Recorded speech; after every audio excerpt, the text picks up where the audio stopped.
Décryptage marché avec Milei, c'est un rendez-vous qu'on va retrouver de manière hebdomadaire sur TV Finance pour faire un point sur les marchés.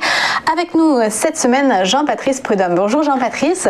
Bonjour. Vous êtes directeur du pôle allocation et gestion chez Milei. On va parler des marchés très hauts en ce moment, rien qu'avant encore la clôture du CAC 40 hier soir. Alors les marchés d'actions ont très bien performé à des niveaux trop élevés selon vous? Effectivement, on a eu de très belles performances ces dernières semaines encore, après le rebond de fin d'année dernière.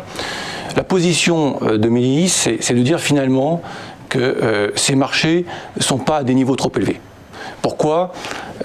Parce qu'en fait, ils reflètent finalement l'amélioration des perspectives économiques. Alors justement, quand on regarde cette amélioration, on voit qu'il y a déjà on va dire un très bon premier trimestre, notamment aux États-Unis, puisque le PIB américain a progressé de 6,4%, et donc ça reflète déjà une entame d'année qui est très bonne. C'est moins vrai en Europe, puisque finalement l'Europe vient de connaître une nouvelle vague d'épidémie et de nouvelles restrictions et de confinement. On peut dire que pour le reste de l'année, en revanche, on s'attend à ce que toutes les régions performent bien, et si bien que finalement le FMI eh bien, prévoit une progression de la croissance mondiale cette année de 6%. Et toutes les régions sont concernées par cette reprise. Oui, c'est vrai que c'est une vraie reprise. Alors comment est-ce que vous expliquez cette amélioration macroéconomique, mais du coup qui se répercute sur les marchés financiers? Alors on l'explique de plusieurs manières. C'est facile de voir que finalement il y a trois points essentiels à avoir en tête. Le premier, c'est que il faut savoir que on est en pleine accélération des vaccinations. Et là, on s'attend à ce qu'il y ait une rouverture de l'économie d'ici les prochaines semaines et certainement très largement à l'été. Finalement, on vient de connaître un formidable soutien des États à l'économie. Vous voyez un petit peu l'ensemble des plans américains de soutien et d'investissement à l'économie représente 6 000 milliards de dollars. Un record historique. Ouais. Troisième point qui est important et qu'il faut avoir à l'esprit, c'est que on devrait connaître ces prochaines semaines un rebond de la consommation qui est porté par plusieurs choses.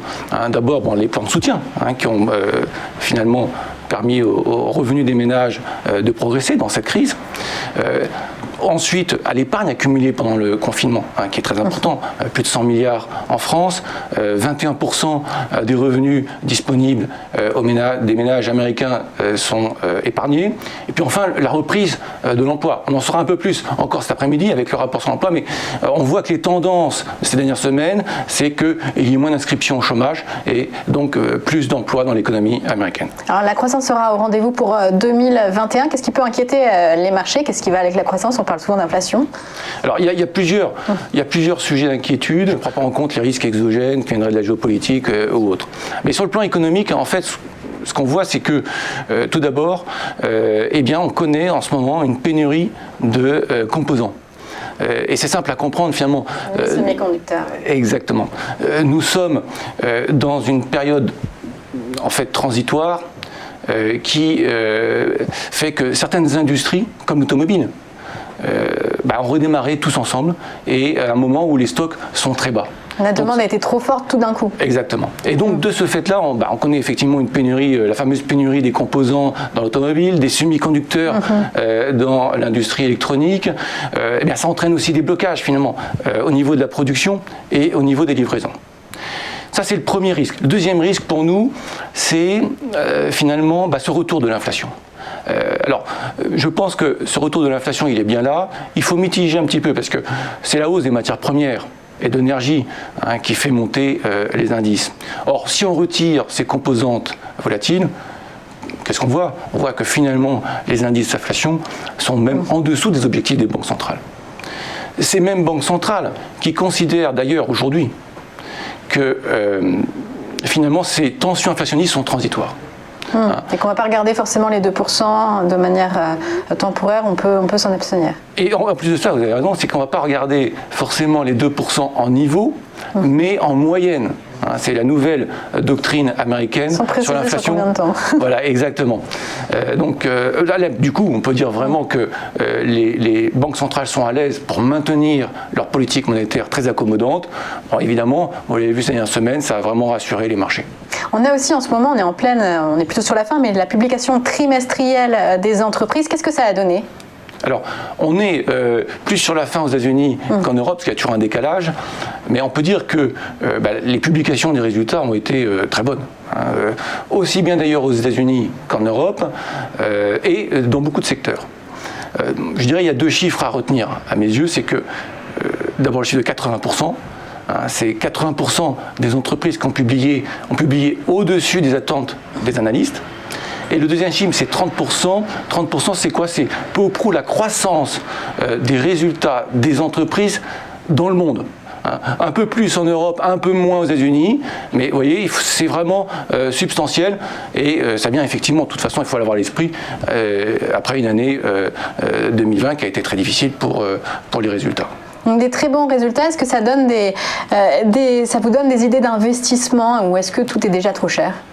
Alors, qu'est-ce qu'on fait? Nous pensons qu'il y a beaucoup d'opportunités d'investissement, on va dire, pour nous, 2 grands thèmes. D'abord le thème de la reprise cyclique et ensuite le thème de la croissance structurelle. C'est pas la même chose. La reprise cyclique, eh bien, finalement, elle arrive aujourd'hui parce que nous allons connaître un redémarrage de l'économie, une réouverture.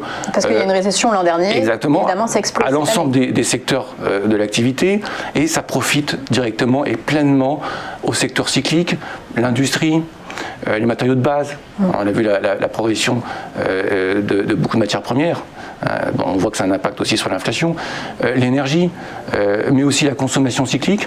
On voit même que dans le luxe, finalement, eh bien, on a de très très belles performances en termes de résultats. Ça rejaillit aussi de manière positive sur le secteur financier. Donc, pour nous, finalement, ce thème de la reprise cyclique, eh bien, est tout à fait d'actualité. Il faut être présent, et il faut continuer à l'être pendant ces prochains mois. En revanche, quand vous parlez de croissance structurelle, qu'est-ce que vous entendez ?